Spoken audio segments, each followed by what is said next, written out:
Maka akhirnya hari Jumat malam menjelang maghrib Utsman bin Affan dibunuh. Nah ini lihat peran Abdullah bin Sabah yang cerdas secara intelektual, tetapi dia menggunakan itu dengan sewenang-wenang dikarenakan dia tidak cerdas secara emosional dan spiritual.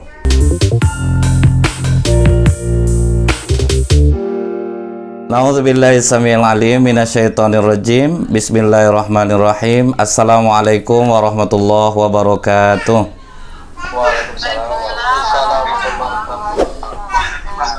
Innal hamdalillah nahmaduhu wa nasta'inu wa nastaghfiruh wa na'udzubillahi min syururi anfusina wa min sayyiati a'malina. May yahdihillahu fala mudhillalah wa may yudlil fala hadiyalah. Asyhadu an la ilaha illallah wahdahu la syarikalah wa asyhadu anna Muhammadan abduhu wa rasuluh. Allahumma shalli wa sallim wa barik ala hadzal nabiyil karim wa ala alihi wa sahbihi ajmain. Yang saya hormati Bapak Rektor, Bapak Profesor Saprinaldi, yang alhamdulillah hari ini juga berulang tahun. Barakallahu fi umrik Pak, semoga selalu diberkahi Allah. Yang saya hormati Bapak Dekan, sahabat saya, sudah lama tidak bertemu, Dr. Admiral SHMH. Assalamualaikum Pak Dekan. Bapak-bapak, ibu-ibu yang tidak bisa saya sebutkan satu persatu, yang semoga kita semua senantiasa dirahmati oleh Allah, amin ya rabbal alamin. Kembali kita bersyukur kepada Allah dan mengucapkan alhamdulillah, bersolawat kita kepada Rasulullah sallallahu alaihi wasallam dengan ucapan Allahumma sholli ala Muhammad wa ala alihi wasallim. Guru-guru saya yang saya muliakan, sebetulnya saya nggak pantas juga nih ngisi nih karena banyak yang jauh lebih pantas yang ada di majelis Zoom kita ini. Tapi mudah-mudahan kita dikuatkan oleh Allah dalam iman dan Islam insya Allah. Ini mengenai intelijen quotient, kemudian ada emosional quotient, kemudian ada spiritual quotient. Memang sebetulnya Islam sudah lama membahas masalah ini. Cuman baru tahun 1912 William Stanley menemukan masih IQ aja. Jadi orang banyak kalau menerima kerjaan itu pasti IQ-nya yang dinilai. Nah, padahal ada yang lebih penting seperti EQ dan SQ ini. Nah ini yang perlu seimbangnya. Karena kalau kita mengandalkan intelijen quotient saja, berarti kita hanya bisa berpikir cerdas. Kalau tanpa emosi yang benar, bisa jadi dia pemimpin yang berlaku sewenang-wenang. Ini juga terjadi dalam sejarah Pak. Sewaktu pembunuhan Utsman bin Affan, itu yang memotori itu namanya Abdullah bin Sabah. Dia pura-pura masuk Islam, kemudian dia goreng isu ke Mekah bahwa Utsman bin Affan ini tidak ikut perang Badar tapi kok jadi ahli Badar. Kemudian Utsman bin Affan ini berani membukukan Al-Quran, menulis ulang. Kemudian Utsman bin Affan ini membedakan mana unta sedekah dan tidak. Nah ini digorengnya isu di Mekah nggak laku karena orang Mekah tahu tentang keutamaan Utsman. Nah ini intelektualnya orang Mekah. Kemudian dia coba goreng lagi isu di Madinah. Begitu sampai di Madinah juga nggak laku lagi gorengannya tentang isu itu. Kemudian akhirnya dia pergi ke Syam, ke Irak. Nah di situ baru dia dapat masa karena lebih jauh dari Mekah dan Madinah, sehingga dimainkannya isu itu. Nah ternyata berhasil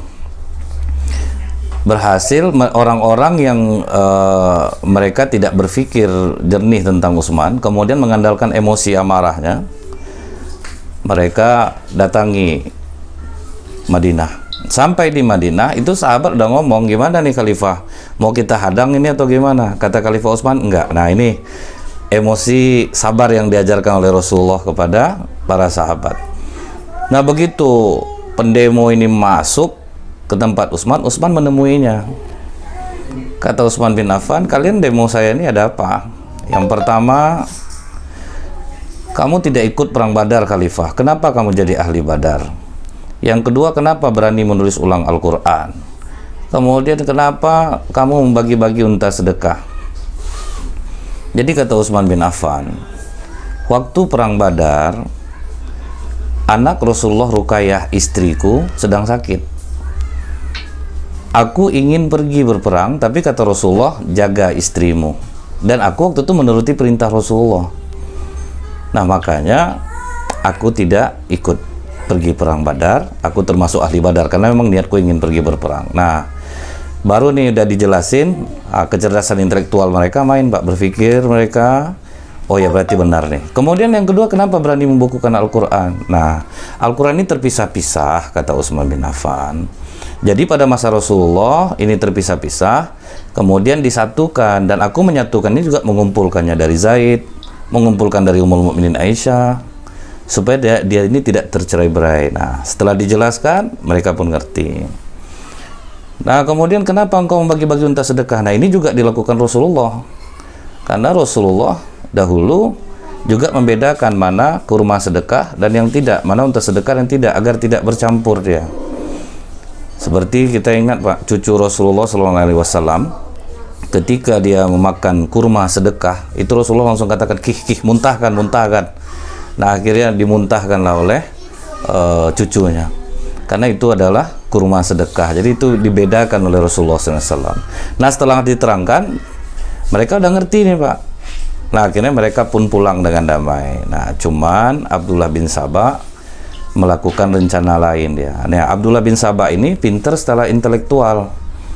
Nah, dia pinter secara intelektual, cuman emosional sama spiritualnya udah kena habis ini. Akhirnya dia buat surat palsu. Kemudian dia isi dalam surat itu, wahai gubernur Irak, apabila para pemberontak ini sampai ke tempat kalian, maka penggallah kepalanya. Dan itu dibuat tanda tangannya seperti tanda tangan Khalifah Utsman bin Affan. Nah, kan pintar dia nih. Dia pintar. Kemudian dipanggilnya seorang budak, dia katakan, kau mau merdeka nggak? Ya, saya mau merdeka. Nah, kamu bawa surat ini, nanti kamu jalan seperti mencurigakan di hadapan orang-orang itu, supaya kamu ditangkap. Setelah ditangkap, nanti kan mereka lihat. Nah, rupanya dilakukan oleh budak ini, Pak. Jalan dia seperti orang mencurigakan, sampai dia di jalan, ditangkapin sama pendemo ini. Kau mau kemana? Aku mau menyampaikan surat Khalifah Utsman kepada gubernur. Sini dulu suratnya. Begitu dibuka surat, rupanya isinya penggal kepala. Nah, itu yang membuat mereka balik lagi, sehingga mengandalkan emosi amarah. Padahal emosi ini kan ada rasa sedih, rasa jengkel, rasa bahagia. Tapi ini diandalin amarah, benci, udah dikepung tempat Khalifah Utsman bin Affan. Sampai 3 hari mereka mengepungnya, dijelaskan sudah tidak bisa lagi. Maka akhirnya hari Jumat malam menjelang maghrib, Utsman bin Affan dibunuh. Nah, ini lihat peran Abdullah bin Sabah yang cerdas secara intelektual, tetapi dia menggunakan itu dengan sewenang-wenang dikarenakan dia tidak cerdas secara emosional dan spiritual. Nah, kemudian kita lihat lagi, Pak, penghafal Quran pada masa sahabat, namanya Abdah bin Abdurrahim. 30 juz hafal di kepalanya, faham bahasa Arab, ngerti Al-Quran. Tapi apa yang dia lakukan? Nah, dia tidak bisa mengandalkan emosinya, spiritualnya juga kurang. Dia udah pintar. Jadi pas pengepungan benteng orang Yahudi, dia tertarik dengan seorang perempuan yang terbuka auratnya. Setelah beberapa hari pengepungan, dia tulis surat, bagaimana supaya aku bisa memiliki dirimu. Nah, kata perempuan ini, pindah agamamu, tinggalkan agamamu, maka aku akan menjadi milikmu. Nah, akhirnya apa? Abdah bin Abdurrahim murtad karena dia tidak bisa mengendalikan emosinya. Nah, jadi ini memang terjadi pada masa lalu, seperti pembunuhan Ali bin Abi Thalib. Mereka itu yang membunuh Ali bin Abi Thalib ini, Pak, digelari Al-Mukri, orang yang faham Quran, orang yang mengajarkan Al-Quran. Jadi dia ini, Abdurrahman bin Muljam ini, dia tidak terima beberapa ayat Al-Quran yang diartikan Ali berbeda. Nah, jadi ini beda dalam memaknai ayat Al-Quran, sehingga dia nekat membunuh Ali bin Abi Thalib. Jadi makanya memang sangat penting sekali orang yang cerdas secara intelektual, emosional, dan spiritualnya. Nah, kita bisa Pak belajarnya itu, Rasulullah ini dikatakan bahwa wa innaka la'ala khuluqin azim. Sesungguhnya engkau Muhammad memiliki akhlak dan budi pekerti yang mulia. Nah, jadi ketika ditanya kepada Ummul Mukminin Aisyah, bagaimana akhlak Rasulullah SAW, maka kata Ummul Mukminin Aisyah, dia mengatakan khuluqul Quran. Akhlak Rasulullah itu adalah Quran. Nah, jadi kalau misalnya orang kalau udah melihat apa yang menjadi bekal Rasulullah SAW, maka akan lebih mudah untuk melangkah. Nah, dia patokannya apa Pak? Quran. Kita dianjurkan bertakwa kepada Allah. Nah, takwa ini orang banyak bisa Pak. Sholat udah rajin, kemudian puasa rajin, zikir rajin, nyuap masih mau gitu. Menyuap masih mau mereka, karena apa? Dasarnya takwa ini, berbekallah dengan takwa ini tidak dipakai. Nah, akhirnya mereka masih melakukan hal-hal yang mereka anggap baik, padahal itu adalah buruk. Nah, kita ambil contoh nih Pak ya, Bapak Ibu yang saya muliakan, bagaimana orang kalau memperdomani Rasulullah SAW itu bisa menjadi orang yang sangat baik. Ini terjadi di Menteri Perminyakan Arab Saudi sekarang, Naim itu kan dulu buruh rendah di perusahaan minyak Arab Saudi. Nah, dia ini salah mengambil air mineral di ruangan pimpinannya. Nah, pimpinannya langsung ngamuk nih. Pimpinannya orang intelektualnya tinggi tapi emosional spiritualnya kurang. Nah, dimaki-maki lah Naim ini. Kamu ini udah buruh rendah, lancang kamu ngambil air ke ruangan saya. Keluar kamu. Dibawanya lah gelas itu keluar, malah dibilang gelasnya tinggalin, nggak layak kamu minum air itu. Kamu minumnya air yang di belakang, nggak sama air mineral yang di sini sama yang di belakang itu. Keluar kamu. Nah, Naim ini Bapak Ibu, begitu dia keluar dari ruangan, apa yang dilakukannya? Dia berdoa kepada Allah. Ya Allah, ampunilah aku yang salah. Udah jelas aku ini buruh rendah, tapi aku lancang mengambil air ke ruangan pimpinan aku. Ampuni aku ya Allah. Nah, ini orang yang cerdas secara emosi. Dia bisa mengontrol sesuatu kesedihan menjadi sesuatu hal yang baik. Dia minta ampun ke Allah, dia yang salah. Kalau kita kan nggak kena marah sama pimpinan, pulang ke rumah, kucing nampak kucing kena tendang, istri ketawa kena marah.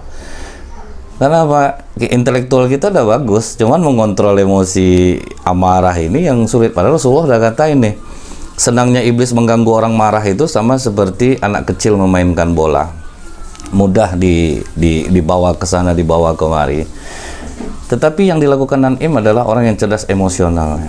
Dia berdoa kepada Allah, ampuni aku ya Allah, aku yang salah. Udah jelas dia pimpinan aku berani masuk ke ruangan dia untuk ngambil air, ampuni aku ya Allah.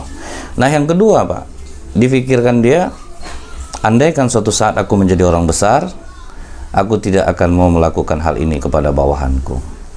Kemudian yang ketiga dia berpikir, bagaimana supaya aku jadi orang besar? Aku harus kuliah lagi. Nah, jadi justru bagus dia kendalikan emosinya, dihina, direndahkan, malah berbalik menjadi hal yang positif bagi dirinya. Dia kuliah, ngambil perminyakan, lulus dengan nilai cum laude, dikembalikan dia ke perusahaan minyak Arab Saudi, mulai melejit karirnya sampai akhirnya dia jadi Menteri Perminyakan di Arab Saudi. Nah, lihat, sekarang dia jadi menteri, secara otomatis mantan pimpinannya menjadi bawahannya. Nah, syukurnya nggak terjadinya di Pekanbaru Pak. Kalau di Pekanbaru nih Pak, udah jauh mutasinya tuh. Tapi syukurnya inilah, kalau orang matang emosinya, spiritualnya, udah enak. Jadi begitu mantan pimpinannya ini datang Pak ke meja, dia minta maaf. Saya minta maaf Pak Naim, saya pernah menghina Bapak, saya pernah merendahkan Bapak, mengambil air ke ruangan saya betul-betul minta maaf, saya betul-betul menyesal. Nah, kita kan kalau kita ini kan masih banyak nih Pak, emosi yang kita andalkan itu pasti amarah, dendam, benci.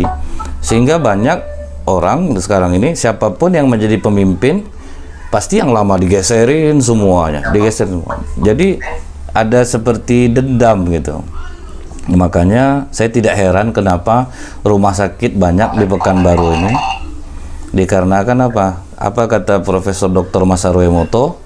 Orang yang marah 5 menit karena sentimen nih, karena sentimen pribadi nih, bukan marah karena Allah, bukan marah karena ingin memperbaiki sesuatu yang salah, tapi marahnya karena sentimen, karena tidak ada alasan lain untuk marah, maka kesehatannya akan turun 6 jam. Nah, jadi wajar banyak rumah sakit. Yang kedua, orang yang pendendam, imunitas tubuhnya mati, makanya banyak orang sakit jadinya. Orang yang suka pencemas, merasa khawatir, ginjalnya yang kena. Kalau udah sering rasa khawatir, saraf punggung yang kena. Kalau udah saraf punggung yang kena, baru larinya ke jantung. Nah, sehingga kata Rasulullah, salah satu tanda akhir zaman, banyak kematian mendadak. Nah, inilah masanya ini.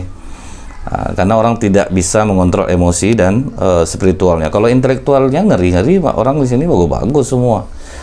Mereka pintar, bisa dihitung dengan angka lah. Tapi terbukti IQ hanya bisa membuat orang berhasil 10-20% saja. Yang bisa membuat orang berhasil emosionalnya dan spiritualnya. Nah, seperti Naim ini, Pak. Begitu mantan pimpinnya datang minta maaf, apa yang dilakukan Naim? Dia berdiri, dia peluk mantan pimpinannya, dia katakan, justru saya ingin berterima kasih sama Bapak.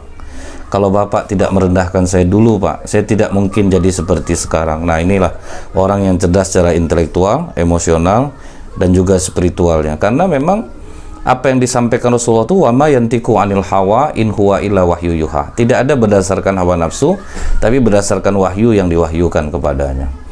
Nah, kayak sekarang baru-baru ini, Pak, kan kita kaget betul itu. Ada persekongkolan antara Laili Atiq Supriyatin dengan Jumadil Al-Fajri, yang ternyata yang Laili ini adalah seorang sarjana kimia, lulusan salah satu universitas ternama. Kemudian dia ini ternyata pernah mengikuti olimpiade di provinsi dia, orang cerdas, tapi akhirnya bersekongkol jahat memutilasi orang, Pak. Nah, jadi inilah contoh generasi yang dididik secara intelektual tapi emosionalnya nggak terdidik. Nah, spiritualnya juga tidak terdidik. Nah, ini kita lihat bagaimana Naim mempraktekkan sekaligus bahwa intelektual, emosional yang bagus, spiritual yang bagus. Lihat, dia justru malah berterima kasih, Pak. Tapi coba itu terjadi di Pekanbaru, Pak. Udah kemana dipindahkannya orang itu? Non job dikasihnya itu, Pak. Lama duduk di meja kosong dibuatnya. Nah, itulah kalau agama ini dianggap nomor 16, akhlak. Kalau spiritual kan berhubungan dengan akhlak, Pak. Sehingganya itu yang membuat orang jadinya dia pinter tetapi berbuat sewenang-wenang. Nah, saya ingat nih, ada anak tukang laundry. Dia ngomong ke mamanya, "Mak, aku pengen betul kuliah di Amerika." Kata mamanya, "Mama ini tukang laundry, Nak. Ini rumah ke rumah. Sedangkan untuk biaya sekolah kau di sini aja udah susah. Apalagi kau minta ke Amerika. Cuman kalau kau mau minta kepada yang maha kaya." Lihat, yang ditawarkannya ke anaknya adalah minta ke maha kaya. Ini yang sering ditinggalkan orang, Pak. Ini kita ambil contoh di Pekanbaru inilah, itu ke rumah sakit orang sampai antri loh, Pak. Tapi Bapak Ibu akan lihat di Mekah pemandangan yang beda. Tidak akan kita lihat ada antrian orang di rumah sakit. Bahkan dokter tidur, perawat tidur, jarang ada pasien. Jadi begitu ditanyakan kepada mereka, apakah orang di sini jarang sakit? Mereka bilang, kami ada sakit. Cuman ketika kami sakit, kami membacakan Al-Fatihah di air putih. Allah dulu yang diandalin ya, Pak. Jadi mereka itu, spiritual mereka itu yang diandalin mereka, keyakinan mereka kepada Allah. Dan ternyata secara ilmiah terbukti air tidak mati. Apa yang dilakukan Profesor Dr. Masaru Emoto, orang Jepang yang beragama Shinto, bukan agama Islam, dia agamanya Shinto. Dia suruh orang Islam coba baca Al-Quran di air, kemudian dia foto dengan kamera elektron berkecepatan tinggi. Di situ dia kaget. Ternyata air ketika dibacakan ayat, dia bereaksi, membentuk, kristal air itu membentuk bunga segi 5. Kemudian disuruh terus baca, dari bunga segi 5 itu muncul 6 tangkai yang sangat indah. Akhirnya apa kata Profesor Dr. Masaru Emoto? 75% tubuh manusia itu adalah air. Jadi kalau dia banyak membaca kalimat-kalimat yang baik, maka kristal darahnya akan bagus. Dan terbukti memang, Pak, orang yang rajin membaca Al-Quran rata-rata awet muda. Walaupun umur tetap tua, tapi fisiknya jadi kuat karena kristal darahnya bagus. Nah, dicoba lagi dengan musik diletakkan di air, ternyata air memberikan efek yang sama ketika dibunyikan musik. Nah, itulah akhirnya orang banyak terlena ke musiknya daripada ke Al-Qur'annya. Cuman bahayanya musik bisa bikin perasaan menjadi sedih. Nah, kalau sedih ini akhirnya menggiring, nanti justru malah susah jadinya. Jadi tidak ada unsur pahalanya. Bahkan kalau baper mendengarkan musik, maka bahaya nih. Misalnya bapak ibu nih dengar musik tahun 80-an atau 90-an, ingat mantannya, kan jadi dosa jadinya. Pas nengok istrinya, deh ngapa lagu jadi sama dia nih ya. Kalau nggak jadi, akan jadi malah penyakit nantinya ke jiwa. Nah, itu yang harus dijaga-jaga tuh. Makanya orang di sana itu mereka mengandalkan Allah dalam segala hal. Itu yang pertama. Kalau dia kemudian mereka katakan, kalau sempat penyakit kami tidak sembuh juga, kami sholat 2 rakaat. Nah, makanya ada dokter Agus, kalau pasien datang ke dia tanya ke pasiennya, udah lapor Allah dulu belum? Kalau belum, sholat dulu, laporin dulu ke Allah. Nah, itu dokter sekarang udah mulai. Makanya di Pekanbaru ini ada Pak, tim syariah, karena dokter tahu mereka tidak bisa menyembuhkan penyakit. Allah lah yang bisa menyembuhkan penyakit. Ini ketauhidan mereka. Nah, apabila kami tidak sembuh juga dengan sholat, maka kami akan bersedekah lebih besar daripada biasanya. Nah, ini yang spiritual ini, Bu. Orang banyak nabung emas antam. Kenapa ditabung emas banyak-banyak, Bu? Iya, nanti kalau sakit-sakit payah. Udah disiapkannya dulu untuk sakitnya. Padahal dia tahu bahwa sedekah bisa menyembuhkan penyakit. Nah, cuman intelektualnya mengatakan kalau uang yang udah keluar, yang nggak mungkin balik lagi. Nah, kembali kita ke anak ini, yang dia ngomong mau ke kuliah ke Amerika itu, kau minta dengan yang maha kaya, anak. Nah, ini dulu yang ditanamkan oleh ibunya. Kau kerjakan sholat berjamaah 5 waktu. Nah, kemudian kau tambah dengan tahajud malam. Allah turun ke langit dunia sepertiga malam terakhir. Minta ke Allah. Nah, jadi tauhid yang ditanamkannya kepada anaknya. Nah, kalau kita kan banyak sekolah di sini, nak, nanti kamu akan jadi ini, dapat kerja di sini. Akhirnya menganggap akal saya lebih hebat. Ada seorang profesor, dia melihat anak-anak orang Islam lagi main bahagia-bahagia. Dia tanya kepada anak itu, siapa yang membuat kalian bahagia? Anak-anak muslim ini ngomong, Allah yang bikin kami bahagia. Memangnya kalian pernah nengok Allah? Nggak pernah. Pernah nggak kalian memegang Allah? Nggak pernah. Di dalam ilmu pengetahuan, sesuatu yang tidak bisa dilihat, sesuatu yang tidak bisa dipegang, berarti tidak ada. Berarti Allah kalian itu tidak ada. Kata anak-anak muslim ini, profesor dari mana tahu? Dari ilmu pengetahuan yang saya pelajari. Terus ilmu pengetahuan itu profesor simpan di mana? Di otak saya. Profesor pernah nggak lihat otak profesor? Enggak. Pernah nggak megang otak profesor? Enggak. Berarti betul kata profesor. Sesuatu yang tidak bisa dilihat, sesuatu yang tidak bisa dipegang, berarti tidak ada. Berarti profesor tidak ada otak. Baru terdiam profesor. Inilah kadang orang banyak mengandalkan akalnya lebih hebat. Nah, jadi anak ini dia lakukan apa yang disampaikan oleh Rasulullah SAW. Siapa yang mengejar akhirat, kemewahan dunia akan tunduk kepadanya. Nah, jadi kita nggak bisa dulu memajukan intelektual harus di atas, dan orang yang kalau spiritualnya terus yang diapanya, dia jadi pertapa jadinya, dia nggak ada intelektualnya, nggak ada emosionalnya, nggak ada, jadi nggak bagus juga. Jadi menggabungkan ini. Nah, jadi anak ini dia lakukan sholat berjamaah 5 waktu ditambah dengan tahajud malam, dia mohon sama Allah untuk bisa kuliah di Amerika. Tamat SMA, dia ikut program luar negeri di daerah dia. Nah, Allah luluskan dia, Bapak Ibu. Lulus dia. Tes kedua di Jakarta, seluruh Indonesia. Begitu tes di Jakarta, ternyata banyak anak pejabat yang ikut. Nah, udah tahu sama tahu lah kita. Titipan banyak. Allah sudah meluluskan anak ini, tetapi manusia zalim menyingkirkannya. Itu bisa. Misal Bapak Ibu udah pantas untuk duduk di suatu kedudukan, udah diizinin Allah nih. Tapi ada yang manusia-manusia zalim yang akan menyingkirkannya, itu bisa.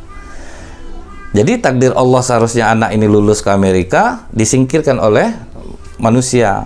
Sehingganya anak itu jadinya tidak lulus. Nah, tapi ketika dia tidak lulus, dia tidak berburuk sangka kepada Allah. Dia tidak mengumpat, dia tidak mencela. Kadang-kadang kan orang cari masa buat status di WA. ingat ya Allah tidak tidur. Itu memancing orang komen, ngapa nampak betul permainan orang dalam nih. Itu yang tidak boleh itu. Itulah kadang kelemahan kita Bapak Ibu. Kita ini ingin memancing orang untuk komen dengan duka kita. Kadang sengaja buat doa di FB, ya Allah kuatkanlah hambamu ini. Tentu orang komen jadinya, ngapa Kak Japri lah, kira curhat. Itu Allah nggak suka gitu. Kadang sakit kepala pun tulis di status, sakit betul kepala ini, udah 2 minum bodrek nggak juga sembuh-sembuh. Sempat kawan kita 200 Bapak Ibu nge-like pakai jempol, kanker otak kita jadinya, karena mereka suka berarti kita sakit. Nah inilah pentingnya spiritual kita ini gabung semua mesti seimbang. Nah anak ini ketika dia tidak lulus, dia tidak mengumpat, tidak mencela. Pokoknya dia berbaik sangka kepada Allah. Nah ini yang emosinya yang bagus, emosinya bagus dia. Karena dia yakin dengan janji Allah, Allah tidak akan pernah mengecewakan hambanya yang bermohon kepadanya. Nah itu yang dipegang dia. Nah akhirnya dia pulang ke kampung, nggak bisa nerusin kuliah. Dia ngelamar ke Disnaker jadi pemandu wisata di desa dia. Nah waktu dia memandu wisata itu Bapak Ibu, ternyata yang dipandunya adalah seorang profesor yang mengajar di salah satu universitas di Amerika yang menjadi tujuan dia. 6 bulan dia sama profesor tuh, akhirnya profesor ini yang nawarin, kamu mau nggak kuliah di luar negeri ke Amerika? Kata dia mau Prof, saya yang biayai, kata profesor ini. Nah akhirnya 6 bulan dia berangkat dia ke Amerika, justru dia lebih masuk duluan daripada kawan-kawannya yang lulus 6 bulan yang lalu, karena mereka masih melaksanakan program dasar. Nah jadi ini lihat, ketika orang berbaik sangka kepada Allah, bagus spiritualnya, maka hidup dia pasti akan lebih bahagia dibanding orang-orang yang intelektualnya bagus, emosionalnya bagus, spiritualnya enggak. Nah itu yang sulitnya sekarang. Makanya kenapa Rasulullah itu berhasil ya, karena Rasulullah itu cerdas secara intelektual, emosional bagus, spiritual bagus. Kita ambil contoh, Pak. Waktu perang Badar, Rasulullah kan nggak tahu berapa jumlah pasukan musuh. Cuma Rasulullah nanya ke yang menyediakan air waktu perang Badar itu, berapa ekor onta yang disembelih mereka setiap hari? Kata orang pengambil air untuk orang Quraisy ini 10 ekor. Dah, berarti jumlah mereka adalah 1000 ekor. Berarti jumlahnya 1000 ekor yang mereka sembelih setiap hari. Nah jadi di sini kita bisa melihat bagaimana Rasulullah itu pintar secara intelektual, tahu dia. Kemudian yang kedua, kita lihat Rasulullah itu cerdas dalam sikap, dalam keramahan, dalam kelemah lembutan. Nah itu yang membuat beliau berhasil. Makanya ini sering jadi pembicaraan para ahli di dunia ini, meletakkan Rasulullah di ranking pertama gitu. Karena seluruh sikapnya itu bukan saja pada masa lalu bisa diamalkan, di masa sekarang pun diamalkan, tetap akan terjadi keajaiban. Nah kita mungkin masih mengingat Pak, seorang pengusaha baja di Serang, Banten. Nah, pengusaha baja di Serang, Banten nih ahli nih Pak dalam bidang baja. Jadi waktu dia naik haji, dia lihat kenapa kok orang Mekah ini kaya-kaya. Kenapa mereka itu hidupnya sejahtera? Nah kalau orang tempatan nih Pak, orang tempatan Mekah itu, mereka jauh sebelum masuk waktu sholat, mereka sudah ada di masjid. Sehingganya di sab pertama di Masjid Nabawi itu Pak, orangnya nggak pernah tukar itu. Kira-kira jam berapa dia datang ke masjid untuk melaksanakan sholat. Jadi mereka melebihkan waktunya untuk Allah. Setelah itu mereka punya usaha. Nah dagangan mereka tetap buka nih Pak. Mereka mempekerjakan orang, kemudian mereka bisa beribadah dengan tenang. Nah itu tujuan mereka. Akhirnya pengusaha baja di Serang, Banten ini mikir, inilah mungkin kunci sukses mereka ini. Mereka punya usaha, kemudian ada yang kerja, setelah itu gunanya adalah untuk mereka bisa tenang beribadah. Sehingganya di situ, kenapa jarang sekali orang sakit jantung, kolesterol tinggi? Bayangin Bapak Ibu, kalau mereka pesta itu, satu meja itu, 1 ekor onta, itu 12 orang yang makan. Nggak ada yang kolesterolnya naik. Kita baru mencium bau kambingnya tahan sakit tengkuk, payah. Jadi kadang kita ini menyalahkan makanan, padahal makanan itu hanya 20% menyumbang penyakit di tubuh manusia, 80% pikiran. Nah itu yang saya maksudkan, itu spiritual kita ini. Begitu dia pulang haji Bapak Ibu, sampai di Indonesia, dia panggil semua karyawannya, mulai besok setiap masuk waktu sholat, semua mesin mesti mati, jangan ada yang hidup. Siapa laki-laki yang tidak sholat jamaah akan saya pecat. Tapi Pak, kata karyawannya, kalau misalnya mesin dimatikan, kita bisa rugi banyak loh Pak. Ya saya tahu, satu kali mematikan mesin kita rugi 30 juta, 2 kali zuhur asar kita rugi 60 juta. 1 minggu udah berapa? 1 bulan sudah berapa? Miliaran habis. Tapi saya tidak akan potong gaji kalian. Penting kalian kerja dengan baik, sholat jangan kalian tinggalkan. Sehingga di perusahaan dia itu tertulis adalah utamakan sholat dan keselamatan kerja. Bapak Ibu boleh buka di YouTube bagaimana berhasilnya dia sekarang. Pengusaha baja di Serang Banten yang mengutamakan sholat jamaah, sehingga perusahaannya sekarang kini bertambah besar. Padahal kalau secara intelektual dia rugi. Kalau kita mainkan akal kita, rugilah 30 juta, 30 juta. Nah itulah, kalau orang hanya cerdas, intelektualnya saja. Jadi dia meninggalkan aspek agama, aspek spiritual, akhirnya dia tidak bisa mengontrol emosinya. Dan banyak juga loh Pak, orang rajin sholat, emosinya meledak-ledak. Karena apa? Dia ini sholat, tetapi dia tidak menuntut ilmu tentang akhlak dan adab. Jadi akhirnya mereka menjadi orang yang kasar, walaupun mereka rajin sholat. Karena apa kata Rasulullah, akan tiba suatu masa di mana kalian melihat masjid-masjid itu penuh, orang yang mau sholat itu udah banyak, tetapi kalian tidak akan melihat satu orang pun yang khusyuk di masjid. Maksudnya itu apa Pak? Orang banyak sholat sekarang minta dunia. Besok mau pencoblosan, oh itu zikir di masjid rame-rame keluarganya itu. Jadi minta dunia dia, minta naik jabatan, minta ini, minta itu, minta kekayaan. Jadi sholatnya hanya untuk minta kekayaan. Jadi bukan untuk minta dia menjadi orang baik, berakhlak mulia. Jadi udah nggak itu lagi yang diminta. Nah itu makanya rusak. Orang akhirnya banyak anggap percuma juga tuh, banyak orang sholat rajin jamaah. Kenapa hatinya macam itu? Karena itu dia sholat bawa barang. Ada ulama masuk masjid bawa kayu, runcing-runcing, luka-luka orang. Habis sholat dia dimarahin orang, Bapak ini Pak, kalau bawa barang itu tolong di luar naroknya. Kata ulama ini, saya kira udah menjadi kebiasaan masyarakat sini kalau sholat bawa barang. Siapa yang bawa barang? Itu imamnya tadi bawa semen di atas kepalanya. Rupanya betul, imamnya tuh mau merehab rumah, ragu mau pakai semen padang atau semen 3 roda. Rupanya bawa masuk sholat, tegak di atas kepala. Rata-rata Pak, misalnya Bapak Ibu kan dosen nih, kadang pasti ada bawa buku di atas kepala, mahasiswa bawa skripsi yang kena coret-coret, semua dimasukkan di kepala dia. Jadi akhirnya orang sholat sekarang banyak bawa barang. Melakukan ibadah, kenapa rajin baca surat Al-Waqiah Bu? Oh supaya kita nggak fakir selama-lamanya. Kenapa rajin sholat duha? Supaya murah rezeki. Nah ini terlalu rendah sebetulnya yang kita minta. Nah jadi perlu kita ketahui bahwa kecerdasan spiritual ini dengan masuk dia ke emosional, kemudian dia intelektual, maka dia menjadi manusia yang paripurna insya Allah.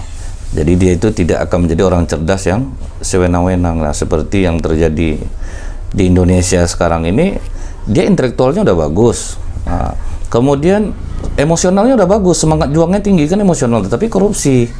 Nah, dia mendapatkan uang dengan cara yang tidak baik. Nah, ini kan faktor spiritual lagi ini yang kena. Nah, akhirnya orang sekarang ini sholat itu dia minta dunia. Bahkan saya pernah ketahui, jangankan orang biasa Bapak Ibu, kami para ustadznya aja, maaf Pak Wira, lupa saya menyapa dari Pak Wira, moderator ustadz juga nih. Kadang itu tidak selamanya kami ceramah itu ikhlas Bapak Ibu.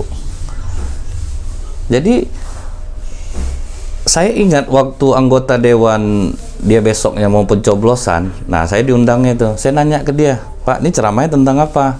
Saya nyantuni anak yatim aja Ustadz ya. Jangan Bapak suruh saya pula saya mempromokan Bapak, karena saya tidak kenal sama Bapak. Nah saya udah teguh tuh, nggak mau macam-macam gitu, karena saya memang nggak kenal sama Bapak itu. Saya hanya ikhlas, yang baca doanya ada lagi Ustadznya Pak. Doanya tuh asli jadi penjilat, dia itu ketawa saya malam itu, masih ingat saya doa itu.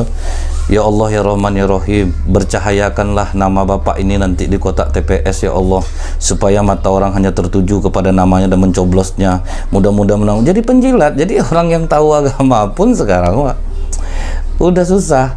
Saya ingat tuh tahun 2003 saya ceramah, waktu itu benar-benar yang diharapkan tuh hanya amplop. Habis ceramah, saya pakai cara yang pertama, duduk aja diam dulu. Rupanya nggak ada juga panitia yang dekat, Bapak Ibu. Akhirnya saya coba dengan cara yang kedua, saya salamin pengurusnya, Pak saya pulang. Rupanya mereka ngucapin terima kasih Ustadz. Oke, saya pakai cara yang ketiga, saya engkol sepeda motor dalam keadaan mati. Nah, itu berharap tuh. Nah ini kalau spiritual kurang, nah itu dia, ini akibatnya. Udah pegal kaki saya ngengkol Honda, ada juga penitia yang lari. Biasa kan ada adegan tuh lari dalam tunggu tat. Nah, sebetulnya para ustadz tuh cepat keluar tuh sebetulnya dikejar, pengen dikejar tuh Bapak Ibu. Kalau enggak Bapak Ibu kejar, dia pasti lama tuh. Kadang yang bertali sepatunya tanggalkannya talinya balik, baru pasangnya balik. Supaya ada jeda lah.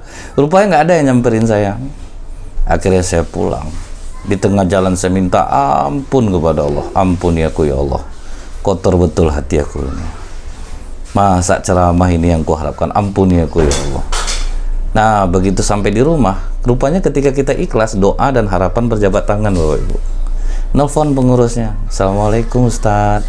Waalaikumsalam Pak, minta maaf kami Ustadz, lupa tadi amplopnya. Nah saya langsung apa Pak, beradegan lah, enggak usah itu Bapak pikirkan, kami nggak ada mikirin itu, kami antar lah amplopnya Pak. Jangan Pak, hari udah malam. Terus saya sambung lagi Bu, kalau Bapak maksa saya tunggu. Nah lihat tuh Pak.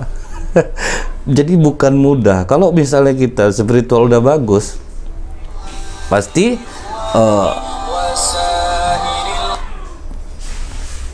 kalau spiritual kita udah bagus, pasti hidup kita ini akan nyaman, hidup kita ini akan tambah tenang.